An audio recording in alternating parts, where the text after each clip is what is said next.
โหโอ้โหเอาเราเป็นหักไปอีกนะหักไปลายหัวต้นเนาะ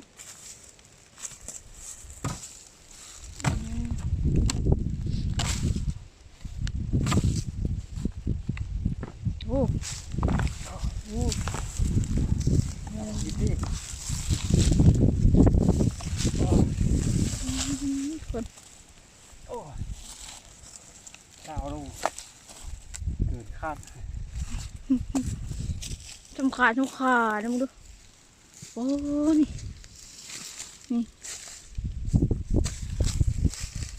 หัวแห้งโอ้ทุกคนเบิ้งโหปังแง่ผลงานของแสก้าง เสกาเสกกอุ้ย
อีกขึ้นแค่ฝนเดียวจับยังดูโอ้ง่ายทุกต้น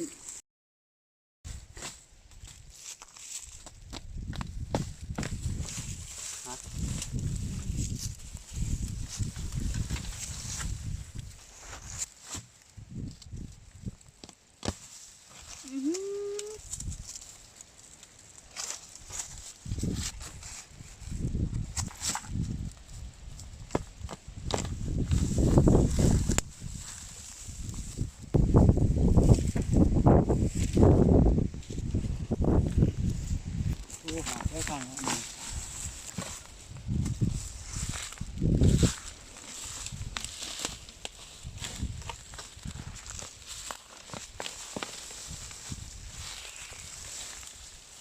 โอ้มันหนาวเนาะ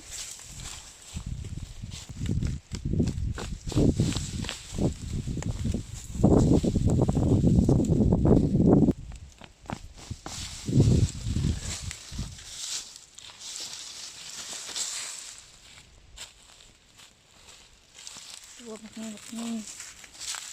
โอ้โอ้โหแห้งครับครับ หนูกินมันเนาะตอนนี้ให้หนูกินว้าว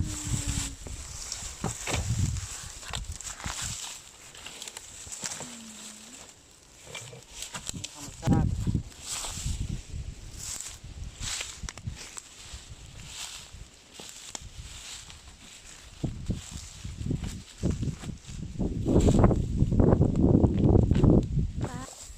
อะมิโนกินข้าว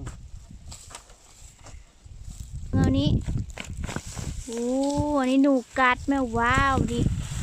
เดี๋ยวชู้หักมาเลยบางแน่หนูอันนี้หนูกัดหนูกินมันนี่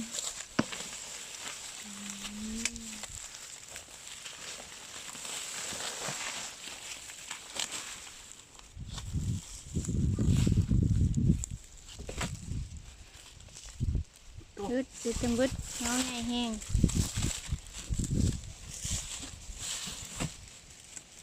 อึบอึบอึบอึบ หกขึ้นตัวนี้โอเคโอเค ยังขึ้นมาดูหนูกินทุกคนเบิ่งหนูกินเงาบักย้ายหนึง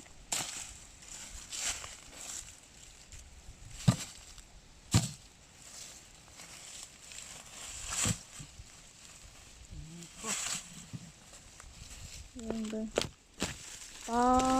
นี่ขนาดหนูกินไปเลยนี่นี่นี่ขนาดหนูกินไปแล้วนี่นี่ง่ายๆนึงเบิ่ง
ผมแง่แง่ทุกคนเอ้ยจะมันแง่เตะเบิ้งเบิ้งเอานี่ฮะอันนี้คือผลได้จากการแส่ต้นแส่หากแส่ปุ๋ยก้อนนะทุกคนดู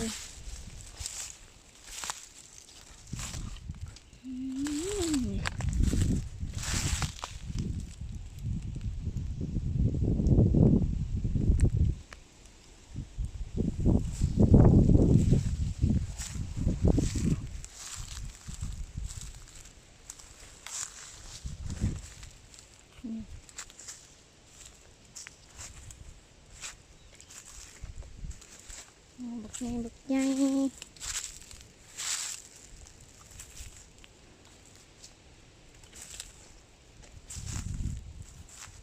ไอ้ท่าจากตัวจริงนะทุกคนนี่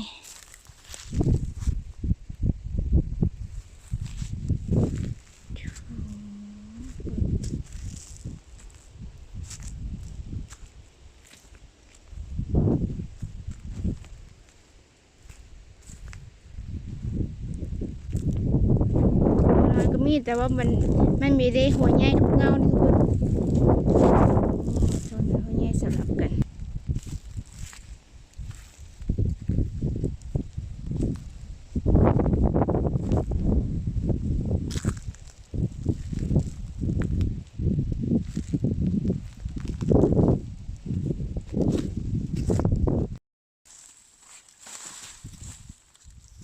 มันหาดเนาะ ถ้าไปสามมาสามบุก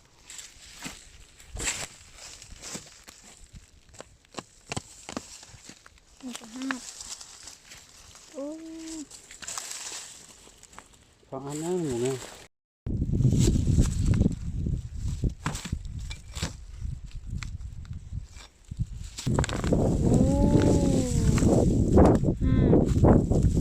หาด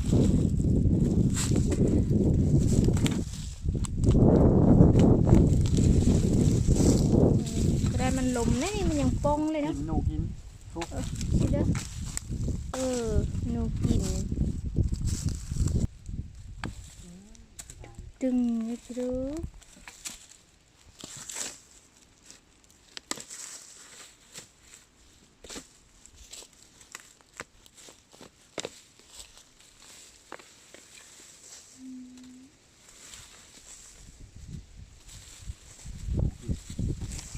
หนูกินนี่แหละข้าเสกลับนี่มันคือ เรื่องคนข้างมันดู เต็มมากมันบ้าน ผมพูดกัน กินกระเด้งเด้นี่เป็น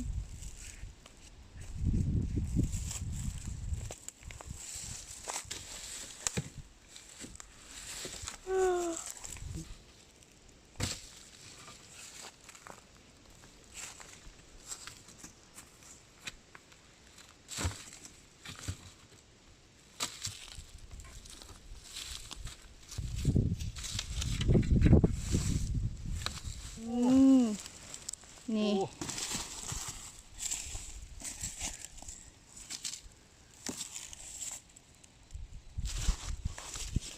โอ้เงี้ยกะขาเขาอีกเงี้ยกะขาเงี้ยกะแข้งเขาอีกเงี้ยกะขาอีก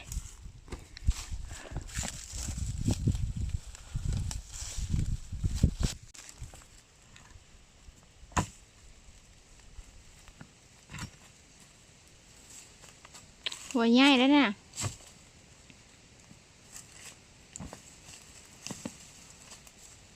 ปลาตะโตมันใหญ่แท้นี่ทุกคนผลจากการแซ่ลำต้นของมันต้นนะทุกคนปลูกง่าย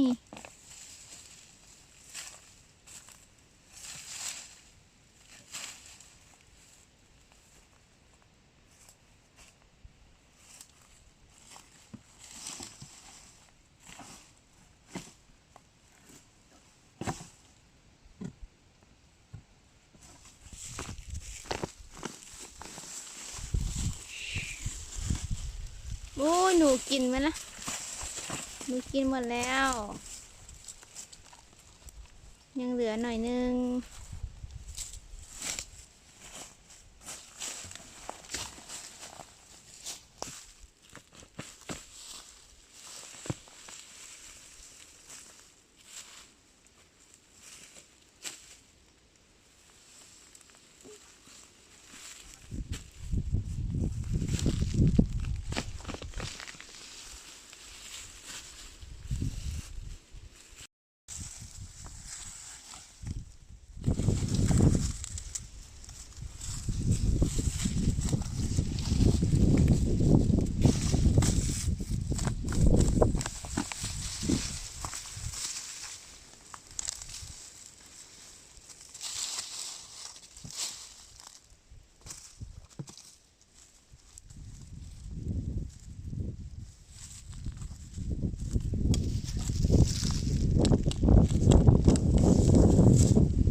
เด็กเพิ่งหรือจะอ่อนนะเบิ่งเพิ่งนะ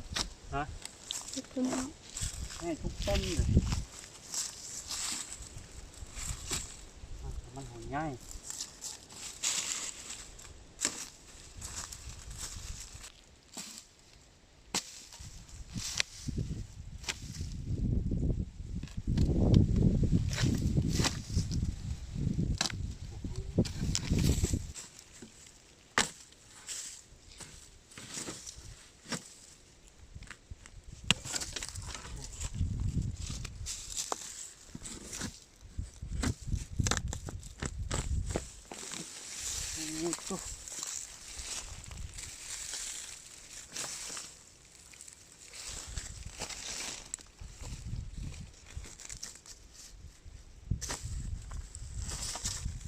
มันหัก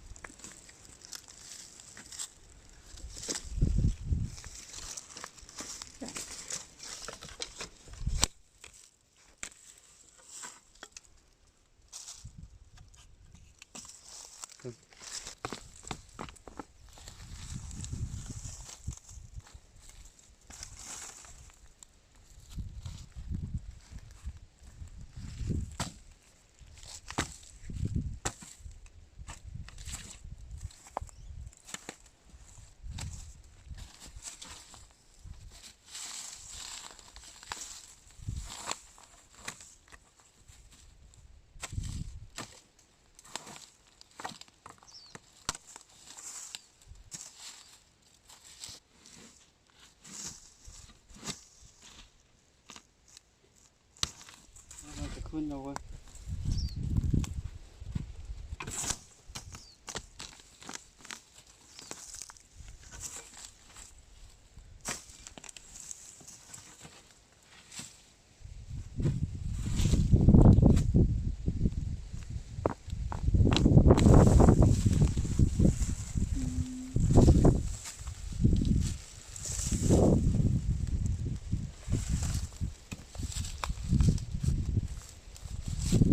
เอาเลยหมดแล้วบ่ทางสีนะนี่เด้งอย่างนี้สองเงานี้